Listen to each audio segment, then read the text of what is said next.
반갑습니다. 2026년 기준 13년 동안 대한민국에서 음주운전 면허구제 업무만 가장 많이 진행해온 행정사 송범석입니다. 현장을 뛰는 사람에게 면허는 편의가 아니라 생존입니다. 이 영상을 보고 계신 채권 추심 수행원분들 지금 마음이 편하지 않으실 겁니다. 이거 진짜 일 그만둬야 하는 건가요? 면허 없으면 다른 방법 없는 건가요? 상담할 때 가장 많이 듣는 말이 딱 이건데요. 지하철 타면 되지 않습니까? 현장을 모르는 말이죠. 주변에서도 쉽게 말합니다. 대중교통 이용하면 되는 거 아니냐고요. 그런데 채권 추심 현장을 한 번이라도 겪어본 사람이라면 이 말이 얼마나 현실과 동떨어진 이야기인지 바로 알죠. 채무자 거주지, 직장, 사업장, 시간 가리지 않고 움직여야 하는 구조입니다. 하루에 여러 지역을 넘나드는 일정이죠. 이게 책상 앞에서 되는 일이 아니죠. 채권 추심원에게 운전면허는 이동 수단이 아니라 업무 그 자체에 가까운 요소라는 점입니다. 그래서 이 직군의 면허 취소 문제는 단순히 불편하다의 문제가 아니고요. 곧 생계가 끊기는 지점으로 이어질 수 있는 사안이죠. 채권 추심원 면허구제 포인트는 하나입니다. 운전이 없으면 일이 안 된다는 구조를 입증하는 것인데요. 행정심판에서 중요한 건 감정이 아닙니다. 불안함을 토로한다고 해결되지도 않죠.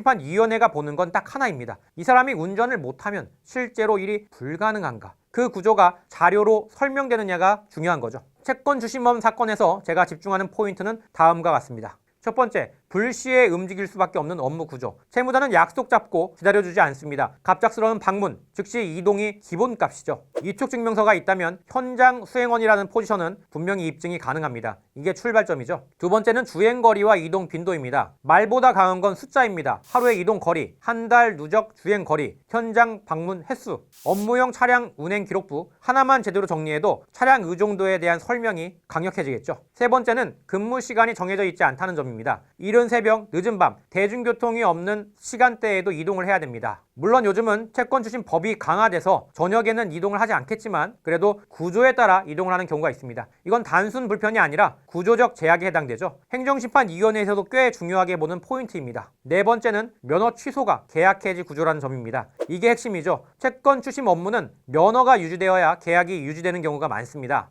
이 부분은 사정 호소가 아니라 계약 조항으로 입증해야 합니다. 다섯 번째, 실제 구제된 데이터입니다. 그리고 마지막으로 가장 강력한 무기죠. 모두 다 행정사는 외근, 현장직 직군에서 면허 취소가 110일 정지로 감경된 사례들이 수년간 누적돼 있습니다. 비슷한 구조, 비슷한 직군, 비슷한 조건, 위원회는 이런 누적 데이터에 설득되죠. 재료는 누구나 다 있습니다. 문제는 요리입니다. 운행기록부, 위촉증명서, 현장 기록들, 이거 하나하나 보면 다 좋은 재료죠. 하지만 재료를 그냥 올려놓는다고 해서 요리가 되는 건 아니죠. 어떤 건 앞에 배치하고 어떤 건 뒤에 깔아야 하는지, 어떤 논리로 엮어야 설득력이 살아나는지, 이건 경험이 없는 사람은 절대 알 수 없는 영역이죠. 그래서 제가 여기 있습니다. 저는 2026년 기준 13년 동안 음주운전 면허 취소구제 하나만 해왔습니다. 채권 추심범 사건에서 운전 제한이 실적 감소로 어떻게 이어지고 그게 다시 생계 문제로 연결되는지 수천 건의 사례로 이미 알고 있죠. 자료가 부족하다고 걱정하지 마시고요. 재료가 모자라다면 제가 가진 레시피로 충분히 보완할 수 있습니다.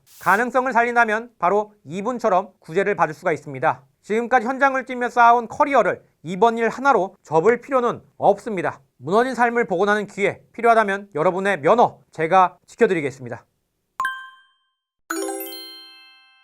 2026년 1, 4분기 기준 모두 다 행정사에서 제공하고 있는 무료 자료집 리스트는 다음과 같습니다. 총 4가지 그룹으로 구성되어 있고요.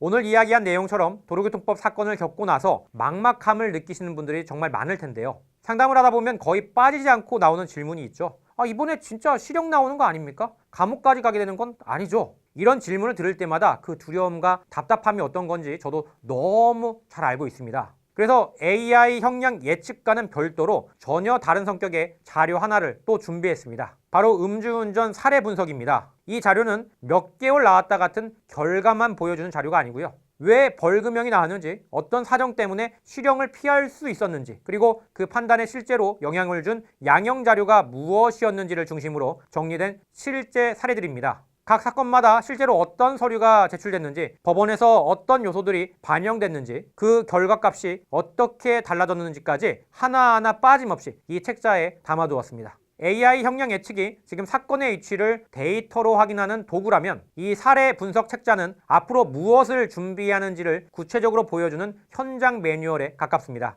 이 자료가 궁금하신 분들은 아래 링크를 클릭하셔서 모두다 행정사 네이버 카페로 이동해 무료로 받아가시길 바랍니다. 샘플집은 무료니까 부담 없이 받아가시면 좋겠습니다. 여기까지 모두다 행정사 송범석 대표였습니다. 감사합니다.